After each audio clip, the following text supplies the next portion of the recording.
नमस्कार दोस्तों, एक बार पुनः स्वागत है आप सभी का। आज की वीडियो में हम जानेंगे कि किस श्राप के कारण स्त्रियां बनाती है गैर पुरुषों के साथ शारीरिक संबंध और वो अपनी काम वासना पर काबू क्यों नहीं कर पाती है।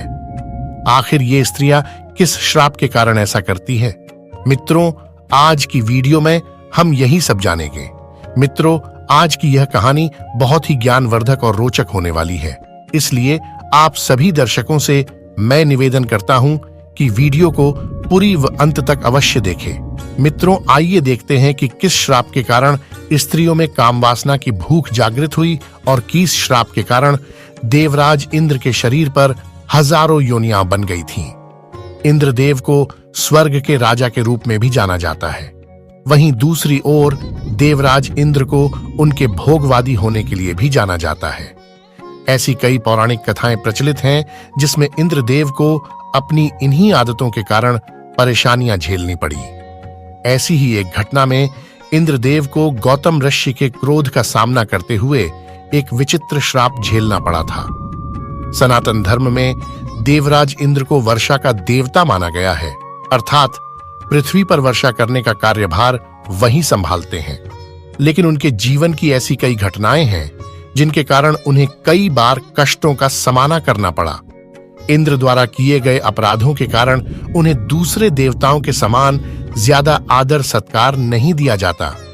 आइए जानते हैं कि देवराज इंद्र को अपनी काम वासना के चलते कौन सा श्राप मिला था। अहिल्या ब्रह्मा जी की मानस पुत्री थीं। सृष्टि के निर्माता ब्रह्मा जी ने एक स्त्री का निर्माण किया जिन्हें वे अहिल्या के नाम से पुकारते थे। अहिल्या अत्यंत रूपवान थी तथा उन्हें यह वरदान प्राप्त था कि उनका यौवन सदा बना रहेगा। उनकी सुंदरता के सामने स्वर्गलोक की अप्सराएं भी फीकी नजर आती थीं।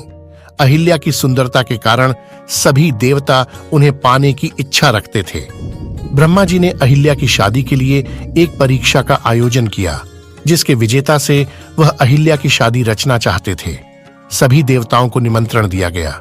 सभी देवता उस परीक्षा के लिए उपस्थित हुए। महर्षि गौतम ने यह परीक्षा उत्तीर्ण की। इसी कारण अहिल्या का विवाह विधि पूर्वक महर्षि गौतम के साथ हुआ। इंद्रदेव अहिल्या की सुंदरता पर अत्यधिक मोहित हुए। एक दिन इच्छा के वशीभूत इंद्रदेव पृथ्वी लोक में अहिल्या से मिलने चले आए। महर्षि गौतम के रहते इंद्रदेव कोई दुस्साहस न कर सके। इंद्रदेव ने अहिल्या से मिलने के लिए एक योजना बनाई तथा चंद्रमा उस योजना में शामिल किया कि जब महर्षि गौतम प्रातःकाल गंगा स्नान के लिए जाएंगे तो उस समय का लाभ उठाकर वह अहिल्या को प्राप्त कर लेंगे। योजना के अनुसार चंद्रदेव ने अर्धरात्रि को मुर्गे की बांग दी। गौतम महर्षि समझे कि सवेरा हो चला है। वह तुरंत उठे तथा गंगा तट पर स्नान करने चले गए। महर्षि गौतम के जाते ही इंद्रदेव ने गौतम महर्षि का रूप धारण कर घर में प्रवेश किया तथा पहरेदारी के लिए चंद्रमा को घर के बाहर बैठा दिया। ऋषि गौतम जब गंगा तट पर पहुंचे तो उन्हें अलग ही आभास हुआ तथा उनके मन में संदेह भी उत्पन्न हुआ। तब गंगा मैया ने प्रकट होकर महर्षि को बतलाया कि यह सब इंद्रदेव का बुना जाल है। अहिल्या की सुंदरता से मोहित होकर कुकृत्य की भावना से इंद्र पृथ्वीलोक पर आए हैं। यह सुनकर क्रोधित महर्षि गौतम तेजी से अपनी कुटिया की तरफ आए। जब उन्होंने कुटिया के बाहर चंद्रमा को बैठे देखा तो गुस्से में महर्षि गौतम ने चंद्रमा को श्राप दे दिया कि राहु की कुदृष्टि तुम पर सदा बनी रहेगी। इसी श्राप के कारण चंद्रमा को ग्रहण लगता है। गुस्से से लाल पीले महर्षि गौतम ने अपने कमंडल से चंद्रमा पर प्रहार किया। इसी कारण चंद्रमा में दाग है। वो किसी अनहोनी की कल्पना करके अपने घर पहुंचे। वहां जाकर उन्होंने देखा कि उनके वेश में कोई दूसरा पुरुष उनके आश्रम से बाहर निकल रहा है। ये देखकर ऋषि को क्रोध आ गया। ऋषि का क्रोध देखकर इंद्र भी भयभीत हो गए। ऋषि ने इंद्र को श्राप देते हुए कहा कि मूर्ख, तूने मेरी पत्नी का स्त्रीत्व भंग किया है। मैं तुझे श्राप देता हूं कि अभी इसी समय तेरे पूरे शरीर पर 1000 योनियां उत्पन्न हो जाएगी।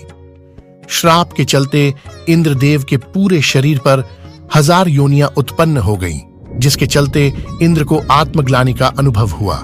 वहां से भागते समय इंद्रदेव अपने असली रूप में आ गए।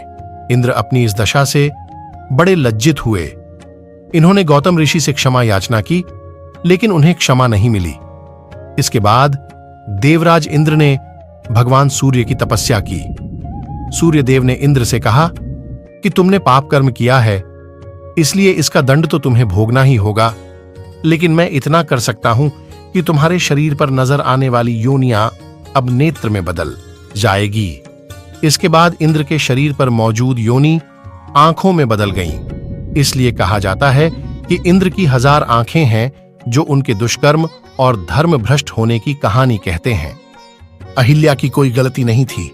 उनके साथ तो इंद्रदेव ने छल किया था, परंतु क्रोध के आवेश में महर्षि गौतम ने अहिल्या को अनंत काल तक शिला का रूप धारण करने का श्राप दे दिया। परंतु जब महर्षि गौतम का गुस्सा शांत हुआ, तब उन्हें आभास हुआ कि इस सारे प्रकरण में अहिल्या की तो कोई गलती नहीं थी। उन्होंने जो श्राप अहिल्या को दिया था, उससे उन्हें काफी दुख हुआ, परंतु वह अपना श्राप वापस नहीं ले सकते थे। तब उन्होंने अहिल्या की शिला से कहा, जब तुम्हारी शिला पर किसी दिव्य आत्मा के चरणों की धूल स्पर्श करेगी, तब तुम अपने असली रूप में आ जाओगी। इतना कह महर्षि गौतम वहां से चले गए। युग बीत जाने पर महर्षि विश्वामित्र राक्षसी ताड़का वध के लिए अयोध्या से प्रभु श्री राम एवं उनके भाई लक्ष्मण को अपने साथ लेकर आए। ताड़का वध के बाद भगवान श्री राम की वन में एक तरफ वीरान पड़ी कुटिया पर पड़ी, तो वह वहां गए तथा अपने गुरु महर्षि विश्वामित्र से पूछा, गुरुवर, यह अत्यंत सुंदर कुटिया किसकी है, जहां इतनी वीरानी है?